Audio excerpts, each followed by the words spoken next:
आधी तुम्ही हा व्हिडिओ बघा। कुछ लोग बोलते हैं अरे इतना सोना है तो आ जाइए मैं बता दूंगी।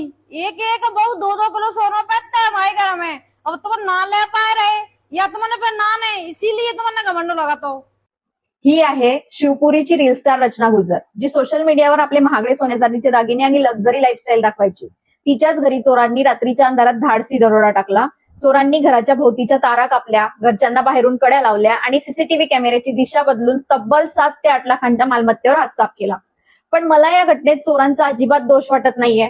म्हणजे बघा ना, आपले बिचारे इन्फ्लुएन्सर सोशल मीडियावर चोरांसाठी एवढी मेहनत करून फ्री होम टूरचे व्हिडिओ बनवतात, घरात तिजोरी कुठे आहे त्याचे क्लोजअप शॉट दाखवतात आणि चोरांनी साधं थँक्यू सुद्धा न म्हणता डायरेक्ट रात्री येऊन प्रॅक्टिकल करावं, किती कृतज्ञ चोर आहेत हे।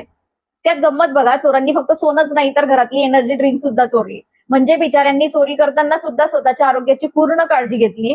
चोरांनी या रील स्टारचा प्रत्येक व्हिडिओ अगदी मन लावून आणि नोट्स काढून बघितला असणार। आता मॅडम पोलिसांकडे न्याय मागताय। त्यांचं म्हणणं आहे की पोलिसांनी न्याय नाही दिला तर मी मुख्यमंत्र्यांपर्यंत जाईल। अरे पण तुम्ही तर अख्ख्या इंटरनेटला तुमच्या घराची चावी देऊन ठेवली होती। म्हणून सांगते, डिजिटल जगाच्या राजाराणींनो, व्ह्यूज आणि लाईक्ससाठी घरातलं सोनं इंटरनेटवर दाखवणं बंद करा। नाहीतर पुढच्या वेळी चोर फक्त दागिनेच नाही तर थँक्यू फॉर द ब्लॉगिंग लिहून तुमचा कॅमेरा सुद्धा घेऊन पळून जातील। बाकी या चोरीबद्दल तुमचं काय मत आहे ते कमेंट्समध्ये सांगा।